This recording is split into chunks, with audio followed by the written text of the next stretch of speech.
Son dakika haberlere göre, Afganistan'da Taliban'a karşı ilk isyan başladı ve örgüte ait bayraklar indirildi. Aynı kentteki bir stadyumda ise Taliban 4 tanınmış komutanı astı. Kabil Havalimanı kapısında ABD askerlerine yalvaran Afgan kadınlar, dünyayı ayağa kaldırdı. Kabil sokaklarında kaydedilen bir video ise, Taliban'ın verdiği mesajların aksine gerçek yüzünü gösterdi. Taliban örgütünün yalnızca 9 günde tüm vilayetleri ele geçirip başkent Kabil'e girmesiyle Afganistan'dan kaçış başlarken, bugün örgüt ilk büyük şokunu yaşadı. Yerel medya, Taliban'ın halka açık idamlara başladığını bildiriyor. Taliban'ın genel af ilan edildiği yönündeki açıklamasına rağmen başkent Kabil'de ellerinde ağır silahlar bulunan militanların birçok kişiyi sokak ortasında gözaltına aldığı görüntüler sosyal medyada paylaşıldı. Çatılarda dolaşan militanların da yer aldığı videoda Taliban üyelerinin gözaltına alınanlara silah doğrulttuğu görüldü. Yüzlerce Kabil sakini ise yaşananları endişe dolu bakışlarla izledi. Afganistan'da Taliban'a karşı ilk gösteriler ise, Celalabad, Kunar ve Host kentlerinde gerçekleşti. Afgan bayrakları sallayan protestocuların dağılması için Taliban militanları ateş açtı. Protestocular Afganistan bayrağı yerine Taliban bayrağı kullanılmasına karşı çıkıyor.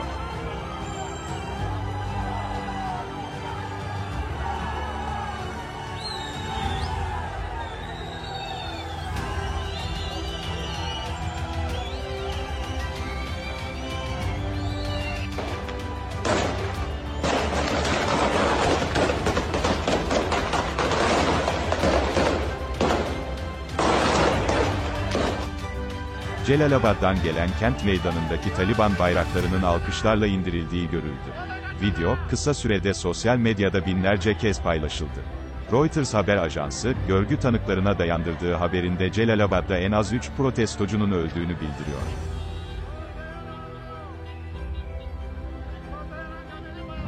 BBC, protestoların ulusal çaptaki gösterilere evrilip evrilemeyeceğini söylemek için henüz erken olduğunu ancak işlerin hızla değiştiğini ve Taliban'ın da bu yüzden gergin olduğunu bildiriyor.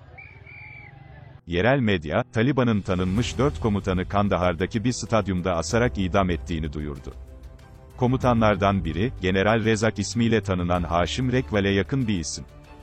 Kabil Havalimanı içindeki kaotik görüntülerin ardından Salı günü tahliye uçuşları normale döndü, Taliban'dan kaçanları taşıyan uçaklar hem gündüz hem de gece arka arkaya havalandı.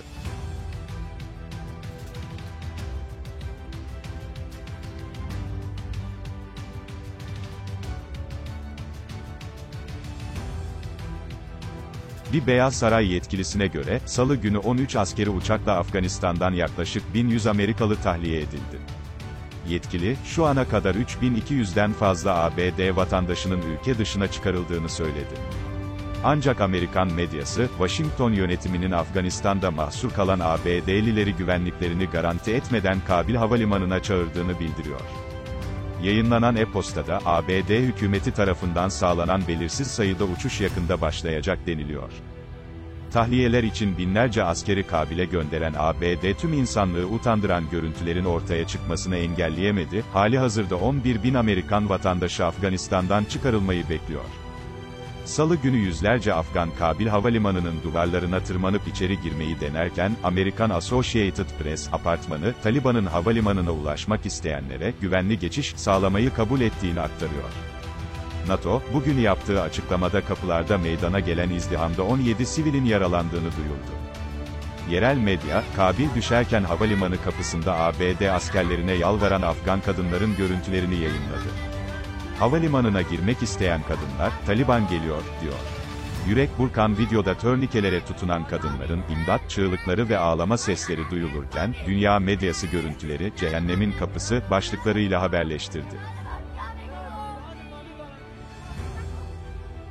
Taliban'ın kurucuları arasında yer alan Molla Abdulgani Baradar Kandahar Havalimanı'nda kalabalık bir grup tarafından karşılandı ve yapılan tezahüratlar sosyal medyada paylaşıldı. Yıllardır yalnızca sesi duyulan ancak hiçbir zaman kameraların karşısına çıkmayan Taliban sözcüsü Zabihullah Mücahit ise, başkent Kabil'de yeni dönemin ilk basın toplantısını düzenledi. BBC'den Yelda Hakim, şimdiye kadar yalnızca telefonda sesini duyduğu Taliban sözcüsü Mücahid'in yüzünü ilk kez gördüğünde şok yaşadığını, sözcünün ilk kez bir kadın gazetecinin sorusuna yanıt verdiğini kaydediyor. Uluslararası medyanın canlı yayınladığı basın toplantısında Mücahit, Taliban'a karşı savaşan herkesi affettiklerini belirtip düşmanlıklar sona ermeli. Hiçbir iç ya da dış düşman istemiyoruz. Kabil'de kaos görmek istemiyoruz, diye konuştu. Afganistan'da tüm kesimlerin temsil edildiği bir hükümet kurmaya çalıştıklarını savunan Taliban sözcüsü, dini ilkelerimize göre hareket etme hakkımız var. Şeriat kuralları altında kadın haklarına bağlıyız.